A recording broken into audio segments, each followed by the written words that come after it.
Olá, sejam bem-vindas e bem-vindos à quinta aula do mini-curso Intercompreensão, a chave para as línguas. Antes de começar a aula, eu gostaria de agradecer a vocês que acompanharam as aulas anteriores e estão chegando agora no final desse mini-curso.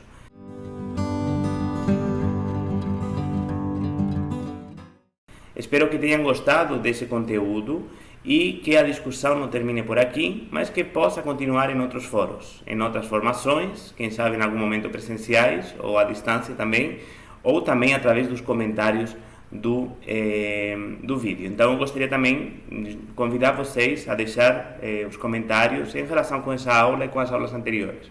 O que vocês acharam, como vocês definiriam a intercompreensão depois dos cursos e também da própria leitura do livro.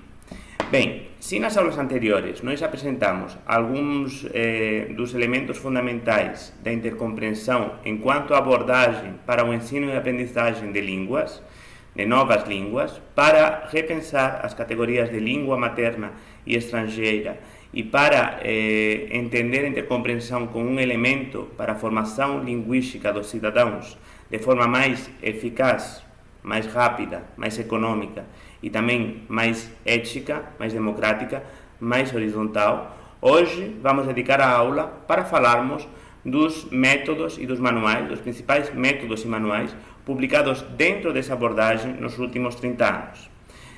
Cabe dizer que esses métodos e manuais podem ser classificados de acordo com alguns filtros. Podemos considerar, por exemplo, quantas e quais línguas são abordadas em cada um desses manuais. Podemos também considerar qual é o meio de difusão desses manuais, se é um meio impresso, se é um meio digital, se tem os dois, assim como também o tipo de atividade proposta. São manuais e materiais que vão trabalhar apenas com textos escritos, são manuais que também vão abordar o elemento oral ou até a interação entre falantes de diferentes línguas através de fóruns, de chats, etc. Para além disso, um outro filtro de classificação seria o público-alvo. Então, se o público-alvo vai ser um público adulto universitário, se vai ser mais voltado para o mundo do trabalho ou também se vai abordar o público infantil. E, de fato, hoje vamos falar sobre os principais materiais, tanto para o público adulto como também para o público infantil, que pode ser bastante interessante para aquelas pessoas que estão atuando nas escolas aqui no Brasil. Na página 175, vocês do livro, vocês vão poder ter acesso a uma tabela na qual recapitulamos esses manuais que são apresentados ao longo do quinto capítulo, tá bom? Bem, então vamos começar pelo início. A intercompreensão surgiu nos anos 90, como já dizemos. É um momento em que a Europa surge no espaço europeu e um momento em que as fronteiras da Europa estão caindo e se está produzindo uma progressiva integração desses territórios através da União Europeia. Isso, obviamente, abria novas possibilidades de comunicação e de diálogo entre as diferentes populações. Dessa forma, a intercompreensão vai surgir principalmente em três focos principais e a partir desse aí vai se espalhar para outros países da Europa e também aqui para a América Latina, como veremos em seguida. Um dos principais focos, ou dos primeiros focos, vai ser a Universidade de Frankfurt, na Alemanha, onde a equipe do professor Franz Meissner vai desenvolver esse manual aqui, que eu tenho na versão impressa, que se chama Eurocom ROM, tá? Eurocom ROM. Então, Euro de Europa, Com de comunicação, ROM de românica. E vemos que, eu tenho a edição francesa, está escrito do lado Les 7 amis, que seria o método das 7 peneiras. Em que consiste esse método? Então, consiste na leitura de textos em diferentes línguas românicas, por isso que está aqui ROM, Eles vão ter uma outra versão para as línguas germânicas. Então, consiste na leitura de textos em diferentes línguas românicas que vão ser peneirados progressivamente para torná-los mais transparentes. É uma atividade que lembra um pouco, ou é bastante parecida com a que eu fiz na aula passada, na aula número 4, com aquele primeiro artigo da Declaração Universal dos Direitos Humanos. Bem, quais são essas 7 peneiras? Então, primeiro, a primeira peneira seria o léxico internacional, então aquelas palavras que estão presentes em muitas línguas da humanidade, principalmente nas línguas ocidentais, como por exemplo passaporte, democracia, avião, aeroporto, coisas que em muitas línguas têm um nome parecido. Depois dessa peneira, então, o léxico internacional. Depois teríamos também a peneira das correspondências ortográficas e fonéticas.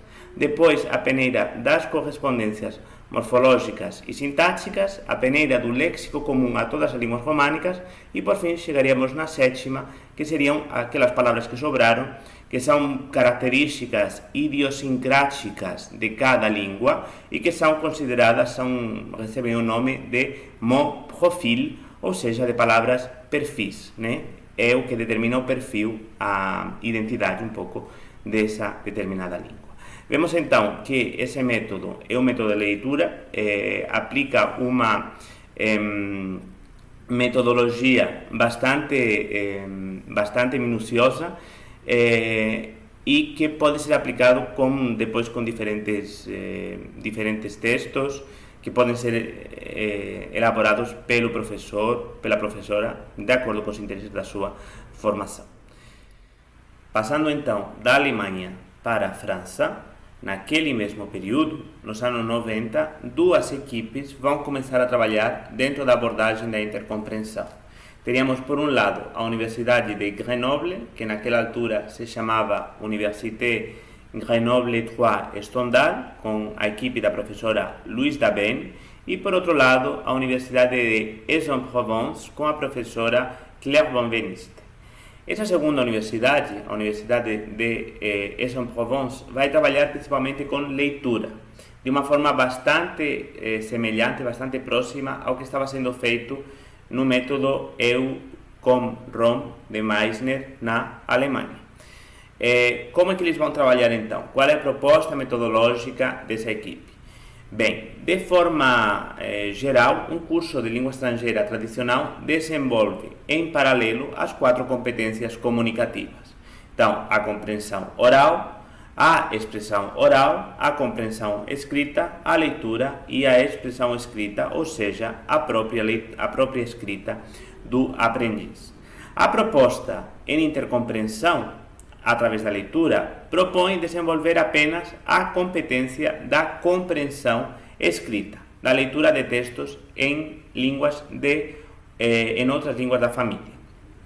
Dessa forma, eles desenvolveram um primeiro método chamado EU-ROM 4, com 4 línguas românicas, que seria depois reeditado e atualizado pela professora, sob a coordenação da professora da Universidade Roma 3, na Itália, Elisabetta Bonvino, e que é esse aqui. Então, aqui temos EU-ROM 5, EU de Europa, ROM de românicas, línguas românicas, e 5 porque vão ser abordadas 5 línguas românicas. Então, teríamos o português, o espanhol, o catalão, o italiano e o francês. Como é que funciona esse método? É uma coleção de textos jornalísticos de dificuldade crescente que os leitores vão ter que fazer a leitura, logicamente, e que também podem ouvir. São textos oralizados para ajudar a perceber as correspondências fonéticas e ortográficas entre essas línguas. Para além disso, no final do manual tem um guia gramatical dessas 5 línguas, apresentando as correspondências morfológicas e sintáticas que podem auxiliar na leitura desses textos, tá? Bem, vemos então que eles trabalham principalmente com leitura. Já na Universidade de Grenoble, vai ser focado mais na interação entre locutores, entre falantes dessas línguas, através de fóruns e de chats, né? Vemos que também nesse momento a internet está chegando, então realmente eles, digamos que acompanharam esse movimento da expansão da internet e da possibilidade de trabalho com a internet. Dessa forma, se os primeiros métodos, os primeiros projetos desenvolvidos pela Universidade de Grenoble ainda contavam com um CD-ROM, pouco depois eles já vão poder se passar às plataformas digitais. Como eles focaram no interacionismo, a gente chama o trabalho desenvolvido pela Universidade de Grenoble da saga interacionista, porque teve uma série de métodos que foram se desenvolvendo ao longo dos anos, né? teve uma sucessão de uma série, né, de projetos. Então teríamos Galatea, Galanet, Galapro. Os primeiros estavam sob a coordenação da professora Luísa Ben, como já dissemos, e mais tarde vão passar a estar sob a coordenação do professor Christian Degas. É interessante dizer ainda que Galapro vai ser dirigido para a formação de formadores, para a formação de professores de intercompreensão, para a formação de tutores de intercompreensão dentro desses cursos.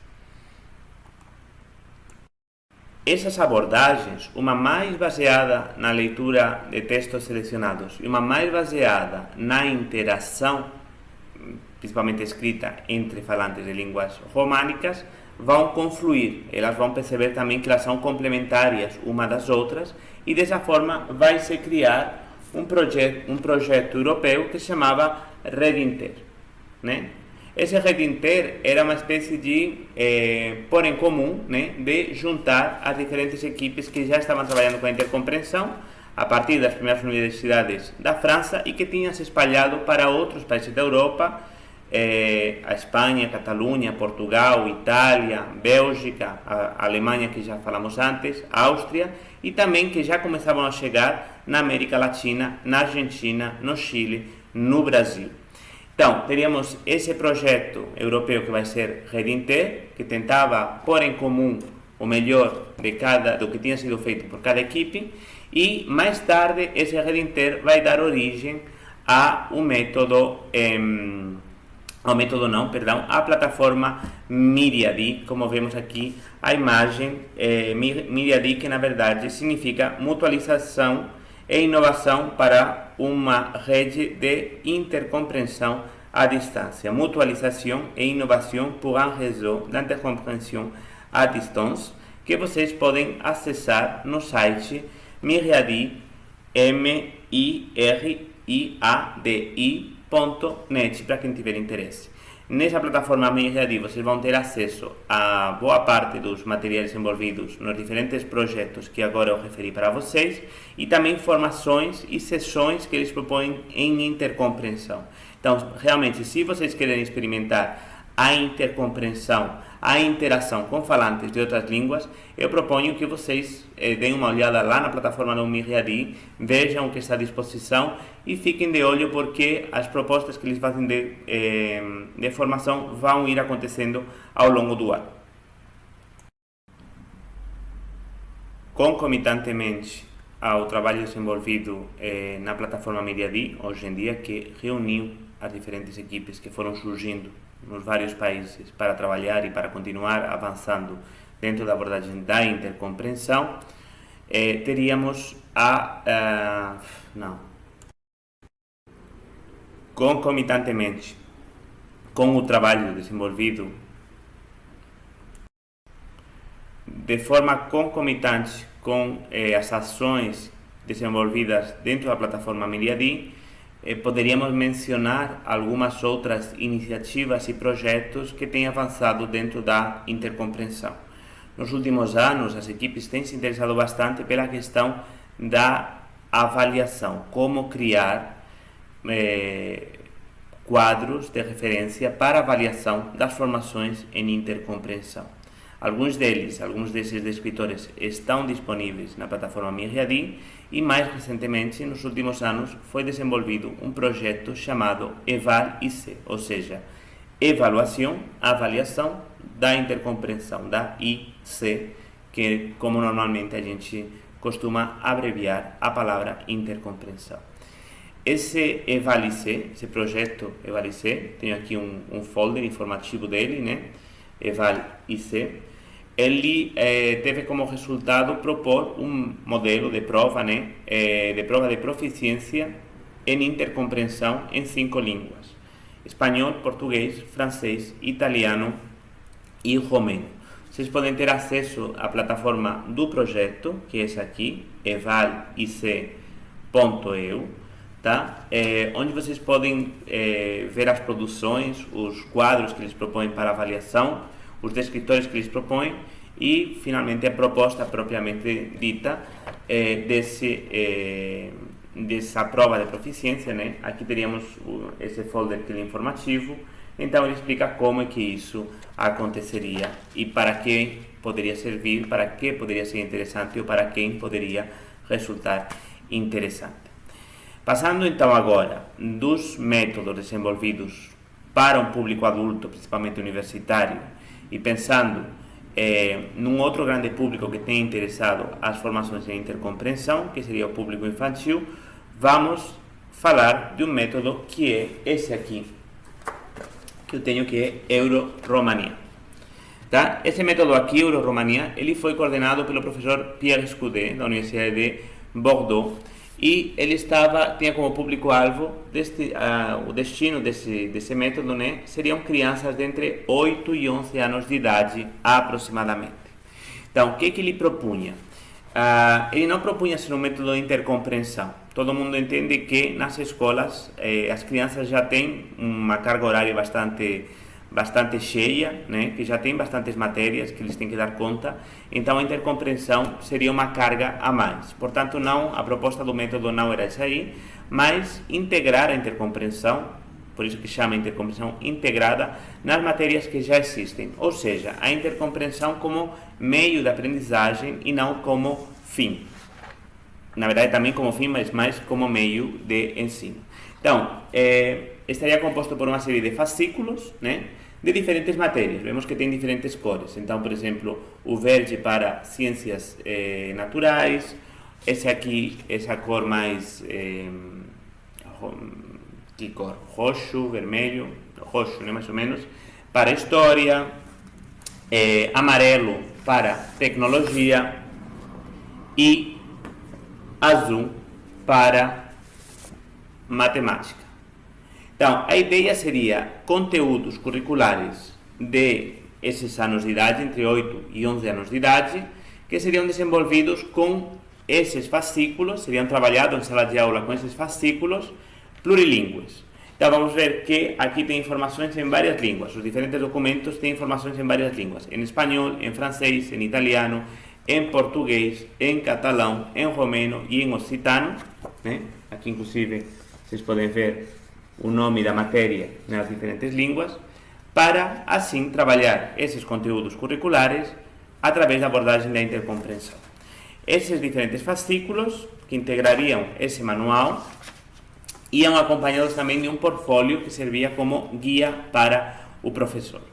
Cabe dizer que esse manual Euro-Romania tem sido aplicado em várias escolas da França e também em outros países como Portugal, Espanha e Catalunha. De fato, o governo catalão, a Generalitat de Catalunha, o Departamento de Educação, ele comprou o manual e fez uma versão própria, né? Então, vemos que na versão da França que eu tenho aqui, os fascículos estavam separados. A versão do governo da Catalunha, ela é igualzinha, só que todos os fascículos já estão integrados num único manual. Esse manual também pode ser, está disponível na internet, eu acho que vocês podem colocar o nome assim, tá? No site do governo da Catalunha, acho que vocês também podem achar para baixar, né? Caso tiverem interesse de ver o documento completo em PDF. O público infantil, então, pode se beneficiar da intercompreensão como meio de formação e como uma abertura para a diversidade linguística e cultural, e também para eles repensarem as categorias de língua materna e de língua estrangeira, como já foi dito em outras aulas. É interessante também, dentro dessa abordagem, dentro desse ponto de vista, pensar na intercompreensão como elemento lúdico. Nesse sentido, tem sido feito inclusive até, por exemplo, jogos de tabuleiro, né? Esse aqui foi publicado por uma famosa editora de materiais de língua estrangeira francesa, né? Que na verdade é um jogo de tabuleiro, com fichas e com um tabuleiro mesmo, né? Que a ideia basicamente é completar um percurso, né, do próprio tabuleiro, respondendo questões nos cartões assim, que são plurilingües, né? Então, estão escritos em francês, em italiano, em espanhol, em português, em romeno e também em outras variedades minoritárias. Portanto, a pessoa tem que responder à questão que tem sido colocada, mas também entender através da leitura. Nesse mesmo viés do elemento lúdico da intercompreensão, poderíamos até citar um aplicativo que foi desenvolvido pelo Ministério da Cultura da França, chamado Românica, no qual é um jogo, né, vocês podem baixar no celular se quiserem, no qual vocês têm que ir resolvendo uma série de provas para ir avançando também através do aplicativo, do desenho do tabuleiro, assim como tem outros jogos desse tipo, mas aqui através da intercompreensão. O meu objetivo aqui não era apresentar a vocês todas as produções, todos os materiais, todos os manuais desenvolvidos dentro da abordagem da intercompreensão nos últimos 30 anos. Até porque sempre tem novas produções como resultado do trabalho desenvolvido pelas diferentes equipes. Eu queria apenas apresentar alguns dos principais resultados, dos principais materiais desse percurso e dessa forma mostrar a riqueza e as possibilidades que oferece a intercompreensão na formação linguística dos cidadãos e na democratização do ensino de línguas e de culturas diversas. Esses manuais também, resultado das pesquisas, foram os que posteriormente permitiram a implementação da intercompreensão nos currículos de algumas universidades e de centros de ensino, tanto na Europa como também na América Latina. Para apresentar isso de uma forma um pouco mais gráfica, eu elaborei esse mapa da América Latina, onde vocês podem ver as universidades que têm algum tipo de formação, que ofertam algum tipo de formação em intercompreensão para os seus estudantes. Eu quero dizer que esse mapa não é exaustivo e que talvez existam algumas outras universidades, outros centros que também trabalhem com intercompreensão. Essas são apenas aquelas das quais eu, enquanto pesquisador, tive notícia. Nesse sentido, gostaria de apresentar um último material desenvolvido em parceria entre o Instituto Federal de Rio Grande do Norte e a Universidade Federal de Rio Grande do Norte pelas professoras Janaína e Selma. É um caderno que vai trabalhar com diferentes línguas românicas e também com o inglês, e que pode ser baixado, descarregado gratuitamente no site, no repositório do Instituto Federal. Mas se você já pensou em levar para a sua sala de aula, em levar para a sua instituição, em levar para lá onde você atua, trabalha ou faz pesquisa, alguma abordagem que converse com a intercompreensão? Para auxiliar você nessa tarefa, caso tenha interesse, o livro se encerra com um apêndice, a partir da página 185, no qual o professor Pierre Escudé e eu apresentamos uma série de propostas didáticas em intercompreensão. Elas vão estar dirigidas a diferentes públicos, com diferentes dinâmicas, com diferentes propostas didáticas também. Então, aconselho você dar uma olhada nesse apêndice, caso tenha interesse em levar para a sua sala de aula a intercompreensão. E depois, quem sabe, deixe um comentário no vídeo trazendo o feedback que isso teve. A nossa aula se encerra por aqui e o curso também termina aqui. Eu gostaria de agradecer mais uma vez pela atenção a todos, desejar que fiquem bem e espero encontrá-los de volta em outra ocasião. Au revoir, a reveure, arrivederci, até logo, hasta la vista.